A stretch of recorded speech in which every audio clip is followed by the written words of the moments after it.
Hello everyone! Mabuhay! Let's check out my new orchids first before we start working. This one is a yellow Dendrobium Rhombeum which I got for free. And next to it is Dendrobium Anosmum Alba which will have white flowers. And this one is Dendrobium Anosmum which will have violet or purple flowers. This one is bare-rooted and it already has flower buds, and I hope that they will not blast because of the shipping or the transpo and of what I'm going to do, which is to mount this orchid. This orchid is huge, this is very long, and I will do my best not to damage it.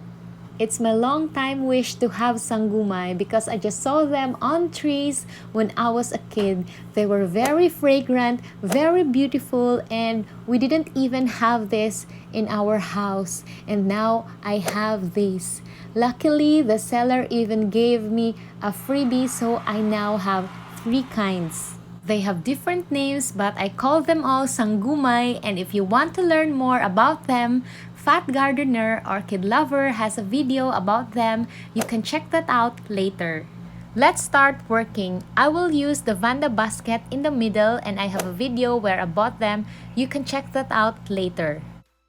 This VANDA basket already has holes in the corners and at the centers, but I will add hole here and more using my soldering iron, and you can see later why I'll do that. I will also use a small cut of this. I just don't know the name, but you can check this at your hardware stores. This will help me secure the media in the basket like this.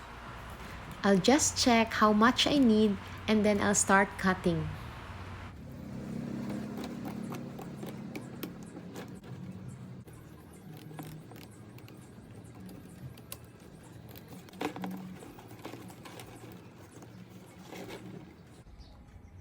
I will also trim the corners so that it will fit nicely.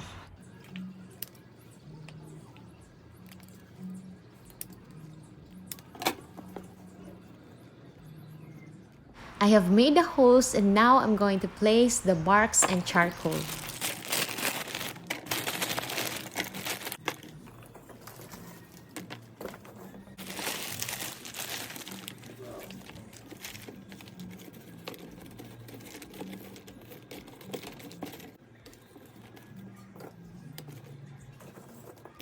I will now use the plastic net to cover, and I'll secure it with nylon string. And I will insert the nylon string to the holes I made.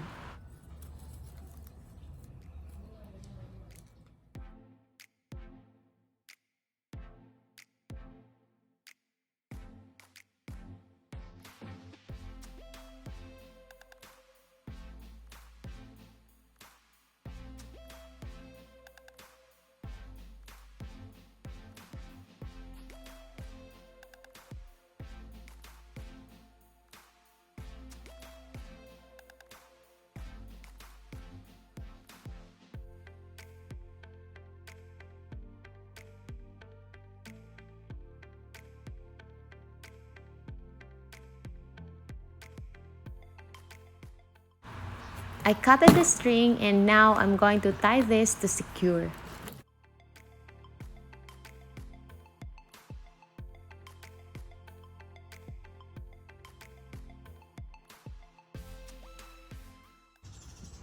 Then I'll insert it back to look neat.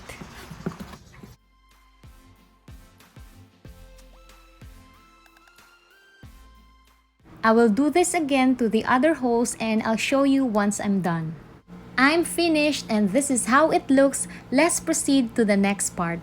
I will now make the hook which will hold this basket, and I'm going to use this wire because the other wire is slightly thinner and this one will hold the basket better.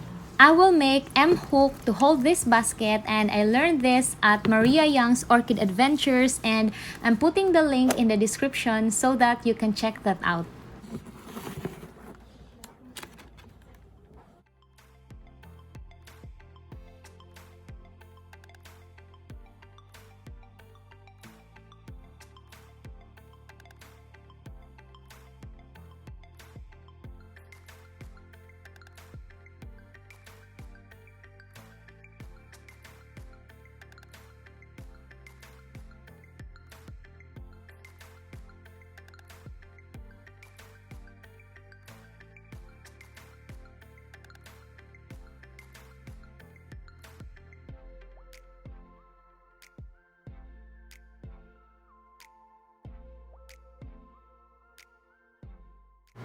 And I'm done making the hook.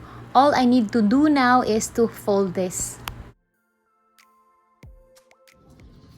I'm done folding. I did this in our fence and I'll show you why. And it's because I'm going to place it here, and look, it's very sturdy. It will hold the heavy orchid. And for the most challenging part, I'm going to use this twist tire to tie the orchid.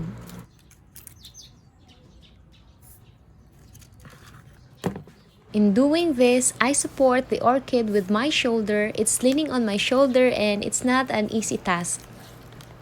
But I got this.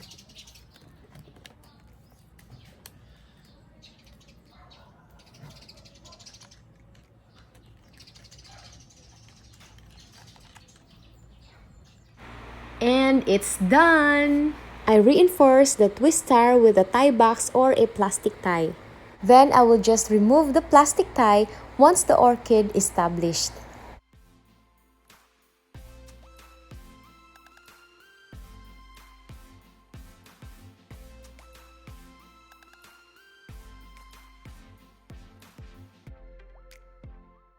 This is the back.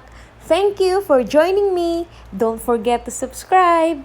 Paalam! See you in my next videos.